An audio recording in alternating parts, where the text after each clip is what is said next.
Pour traiter de l'ensemble de ces questions avec moi sur ce plateau, j'accueille Karine Franclet, maire UDI d'Aubervilliers. Bonsoir à vous.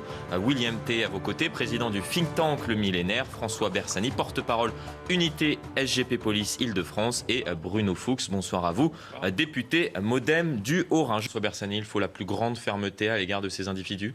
Oui, parce qu'en attaquant aujourd'hui des forces de police, comme cela a été fait sur les deux autres épisodes, en attaquant des professionnels de santé, d'ailleurs comme ce qui se fait dans certaines zones de sécurité prioritaire et que l'on condamne habituellement, eh bien on doit également condamner avec la même fermeté ces personnes qui attaquent en fait des représentants de l'État ou des représentants des institutions, que ce soit l'institution en effet médiatique, mais les institutions des forces de l'ordre ou des soignants. Et aujourd'hui, on doit traiter ces manifestants, entre guillemets, sur le même pied d'égalité que ceux qui s'attaquent à ces professions dans les quartiers difficiles.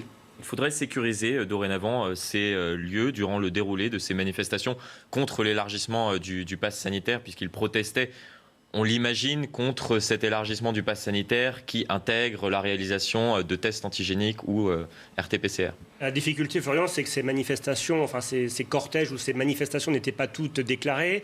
Les parcours n'étaient pas toujours, comme les autres semaines, déclarés en effet en avance à la préfecture. Donc il est de toute façon difficile de faire un encadrement plus serré. En plus, il y avait une volonté ce week-end, comme les autres samedis, de mettre les forces de l'ordre un peu à distance, de ne pas créer comme ça un contact immédiat. Donc c'est toujours difficile. On est sur le fil, sur la corde à chaque fois.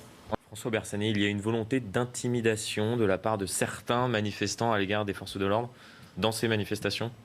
Tout rassemblement maintenant sur la voie publique est souvent aussi le prétexte pour certains, donc toujours une minorité agissante dans ces cortèges.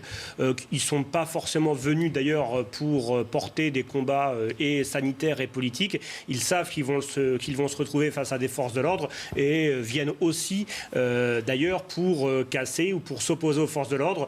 Il y a des black blocs qui ont été encore repérés aujourd'hui dans un des cortèges. Et puis il faut rappeler que les forces de l'ordre qui sont là dans ces manifestations, eh bien, sont un peu les boucs émissaires. C'est-à-dire que qui voit-on comme représentant de l'État lorsque cette population semble être mécontente après des décisions gouvernementales du pouvoir en place? Eh bien, il n'y a là, face à eux, que des représentants de l'État, à savoir des forces de l'ordre. Donc, on sert aussi de bouc émissaire. On a eu 30 blessés le samedi dernier. Là, heureusement, on en a un peu moins, une demi-douzaine, mais c'est une demi-douzaine de trop.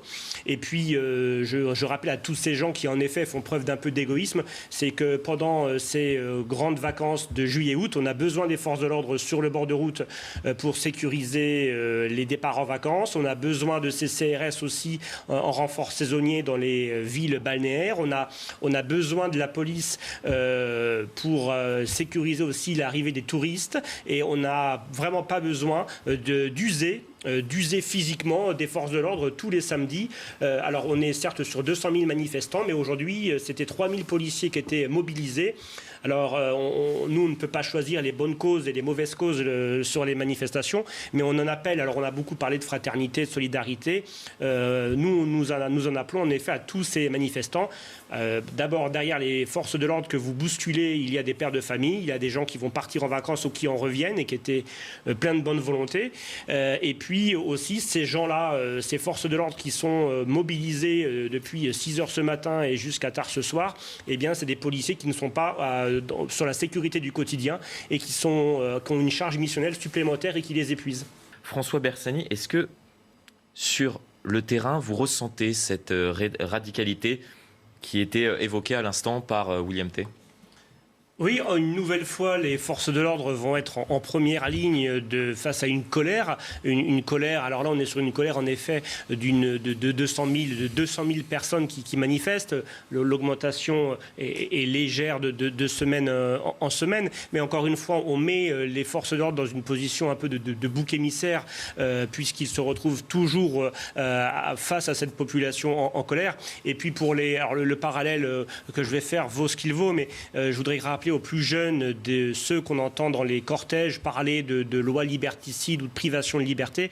Ce n'est pas la première fois qu'un gouvernement, pour protéger des vies et économiser des morts, prend des mesures qui sont mal vécues. Je voudrais parler de la ceinture de sécurité qui, quand elle a été adoptée, quand les gens ont été contraints de la porter donc, au tout début des années 80, eh bien, on a économisé près de 5000 morts. Et à cette époque-là, les gens criaient aussi à leur liberté en disant « mais moi, si je veux me mettre tout seul dans un platane, j'ai quand même le droit de m'éjecter de mon véhicule et de mourir seul ». Mais aujourd'hui, on n'en parle plus de ces vieux débats sur la liberté de faire ce que l'on veut. Donc voilà, pour les plus jeunes, de ceux qui jurent aux lois liberticides, de tout temps, l'État a pris des mesures quand ils estimaient qu'on pouvait économiser des blessés ou des morts.